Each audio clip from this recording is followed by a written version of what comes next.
All right, I have Ricardo Ramos on the show now, who fights next at UFC Austin on June the 18th when he meets Danny Chavez. Ricardo, how are you? Really good, my friend. Enjoying the training camp and just excited for the next fight. Yeah, no doubt. How has camp been thus far? How's your body feeling as we get closer to fight night? Feeling good. The weight is going down, so it's pretty good. The diet is great. The training was awesome, and now I'm just ready to go. Just waiting for the big time. What is that cut like for you these days to get down to 145? It's easier than I used to do before because I was 135. So now 145 is easy money. No chance you're going to go back to bantamweight down the line? No, never, my friend. I would die. Fair enough. Okay. Now, as Yeah. far as camp goes, tell me who the main training partners have been for this particular camp. Yeah, for this time I did my training camp in Brazil, and I did a training with my the first gym that I started training in Marcelo's Ferreira, which is my jiu-jitsu coach. So I have a Guilherme Miranda Carcaça, which is a MMA fighter and coach, and a bunch of killers of Muay Thai, Team Rex Muay Thai, and Kevin Felipe, which is my training partner, and a bunch of tough guys right here. So also I did the CrossFit training with Alpha Male. I'm always in touch with my coaches from Alpha Male, Fabio Pateta, Alex Munoz, Uriah Faber, and all these guys. So we are working here, but always like we know where we going, So it's a really good job. How often do you make it back to Team Alpha Male in California? How frequently are you there for a camp? Well, every time I have a visa to go, I'm there, So this time I could not get a visa before the fight. Like, I always need to go to, if I go to Sacramento with my tourist visa, I gotta go back, get a new work visa to go back to the fight if I fight in USA, So it's a lot of back and forth. So for this time, I prefer to stay here and just keep the work in here. And now that I got my visa, I just need to go and closer to the fight. But it's all good. We're still working hard anywhere in the world. Now, I have to imagine that you must be chomping at the bit to get back in there, because the last time we actually saw you compete was at UFC 267 in Abu Dhabi. That fight didn't go your way. That was a UD loss. Why so long away? Was this by plan, or did you have any injuries you needed to heal up from? I don't know, man. It's always UFC plans. Every time they call me, I'm ready, and I say yes. Doesn't matter the name, who they say that I'm gonna fight. I just accept all the fights they send me, So it's probably UFC business. I don't know for what, but I'm always ready, man. Always ready to go. All right. And what's the lessons learned from that fight in Abu Dhabi at UFC 267? Is there anything in particular that you can take from that setback and make yourself an even better mixed martial artist moving forward? Yeah, for sure. We always learn. We never lost, right? But like that was a tough fight. Zubaira is a good fighter. He's a tough guy, and for me, I fixed a lot of things on my training, but I think that we need to keep sometimes things doesn't come our way. We gotta just keep working, believing in our what we're doing, and my time will come. And I believe in that. I know I'm a hard worker. I know I prepare my body, mind, and spirit to be there in the cage and fight, but sometimes just it's not your day, and I cannot put all my techniques and my tools, my skills on the fight, on this time with Zubaira. So that's one of the things that I just fixed it to you know, just uh, put everything I know. I can go jiu-jitsu, Muay Thai. If I need just a boxing match, I can do that. I can be a wrestler in a fight. So if I mix all these things and put up inside the cage in the same fight, I think that's me fighting in my best. So for this one, that's what I wanted to do. Very well said. I want to go back for a minute because I remember when I first saw you compete for the first time. You actually came to my hometown, and it was in August of 2016. You came to Bangor, Maine for Dana White's Contender Oh, Series. And cool, cool. yeah, I was cage side. You were obviously the main event. You got the contract, a big win over a really tough guy, and I was thoroughly impressed by your performance, and clearly Dana and the UFC brass was too. How much better are you now versus then? Because you're 6-3 in the UFC since then, so things are going well. Just talk about your overall evolution since your first shot in front of Dana White at Contender Series. Yeah, man. You know, it's all about experience, all about you know, I feel like the experience and the mindset's different. Body and, you know, like hard working. We always work hard, you know, but the mind is always changing. You're always learning something new, and you get more experience, more, you know, you get more time in the road, you know. So for now, I know things that I didn't know on that time, and I feel that like this makes me better, you know. And the level is different than on this time, you know. I felt like he was a great fighter, but now we are fighting UFC, and everyone there is a great fighter, you know. So the preparation for every fight is, you know, like takes too much from you, you know. You got to put a lot of energy every time.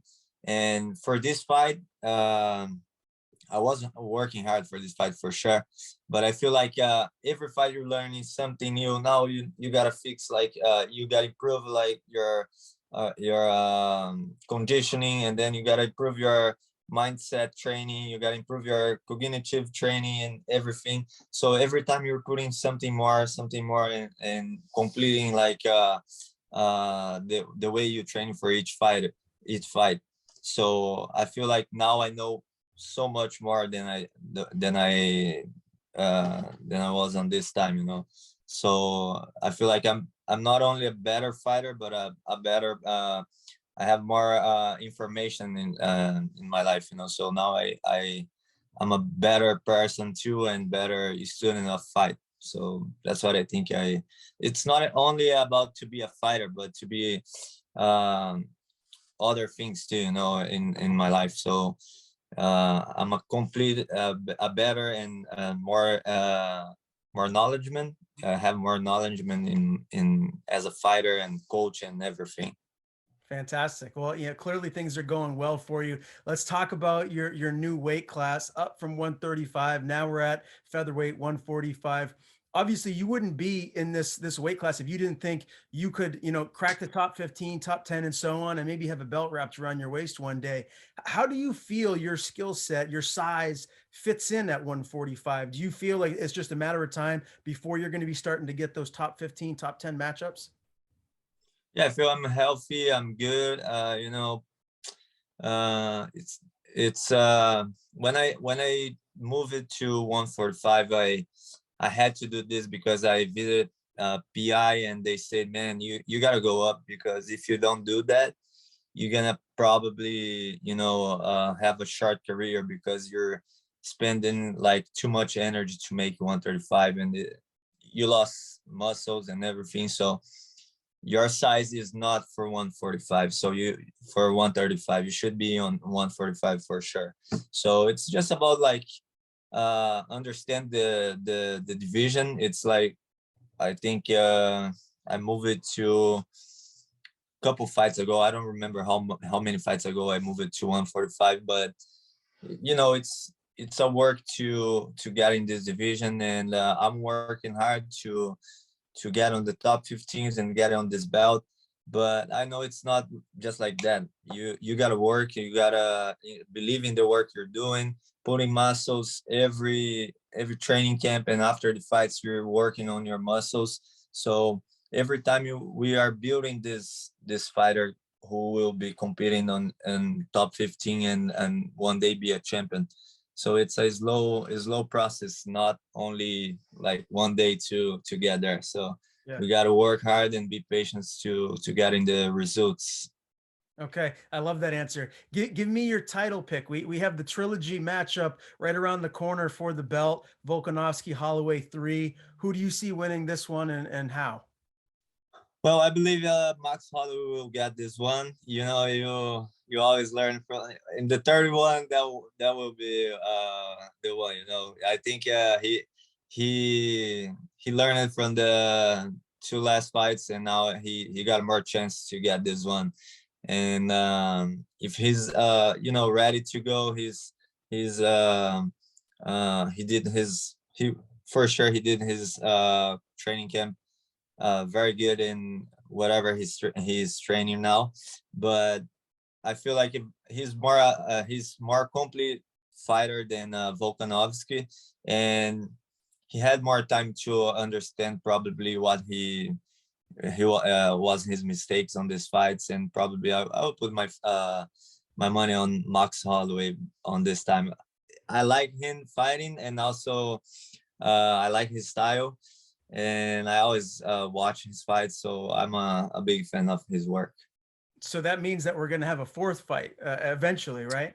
Oh yeah, Okay, very yeah. good. Sorry. That's great news for the fans, no doubt. Well, the main event of your card, again, when you meet Danny Chavez on June the 18th, is a featherweight bout. Calvin Kattar, Josh Emmett.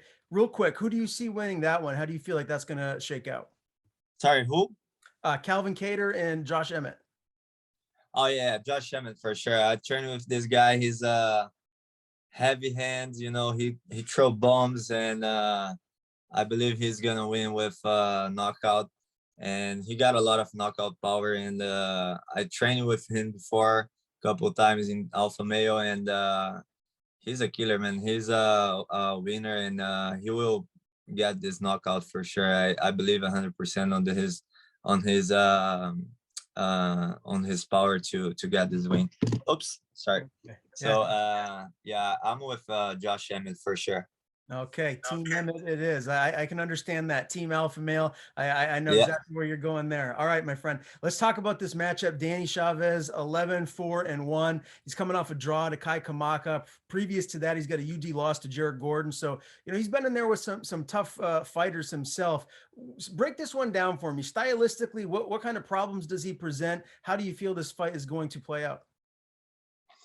Well, he's a explosive guy. You know, he got some good kicks, and he's very. I feel like he's always moving. He got a lot of energy. He's not a one round fighter, you know. But I have more distance. I have more skill sets, so I can do put my striking techniques and do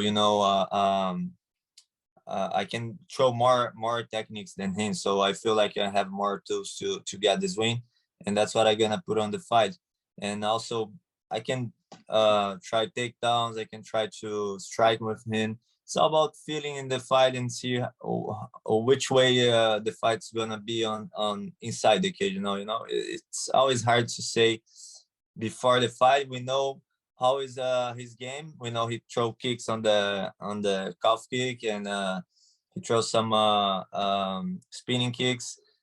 I see that he's from his coach is a capoeira guy, so I know he probably has some techniques from capoeira. So I gotta be always watching out. But I will try to focus on my techniques, have fun on the fight, and get this win. That's what I'm looking for, to finish the fight. Doesn't matter how, but trying to get the win, the finish before the time is over since the beginning. What round do you see that happening in? I love the first rounds. Yeah, quick and easy. You Yeah, get in and out of there and take no damage, right? yeah, that's the best. That's perfect. All right. Now, obviously, as I said earlier, this is going to be in Austin, Texas. So when do you actually leave? What's the travel schedule like to get there to the venue? To get in Austin, we gotta go to, well, first we have a flight from Brazil to Fort Lauderdale in Florida, and then we go to Austin. So it's just two flights, nothing big, but it's probably about, I don't know, 14 hours flight, but it's all good. It's good to go thinking about the fight, preparing the mindset. So it's always fun to travel for the fights. And you're going to have a stadium full of screaming fans. So that's got to be nice, right? Rather than being at the Apex. Do you like one better than the other? I love the fans, man. I love that. That's why we fight, to do the show, to make the people screaming and cheer for us. And I love the energy that we have on the full arena. It's completely different for sure. We know there was a special time to do like without fans, but I'm so happy to be back to the normal arena, so that's gonna be fun. And and kind of new, because it's a long time we don't do that, Yeah, so it's no, gonna be good. no doubt about it. All right. I can't wait for this one, Ricardo. I appreciate the time. Ricardo Thank you. Ramos, June 18th, UFC Austin against Danny Chavez. Before I do let you go, I want to give you the floor. Tell people where they can follow you on social media. And if you have anyone to thank, the floor is yours. Thank you guys for watching. And if you want to follow me, go to Ricardo Ramos MMA on Instagram and Twitter and give me a follow if you want. And thank you so much. Let's go. June 18, guys. Us.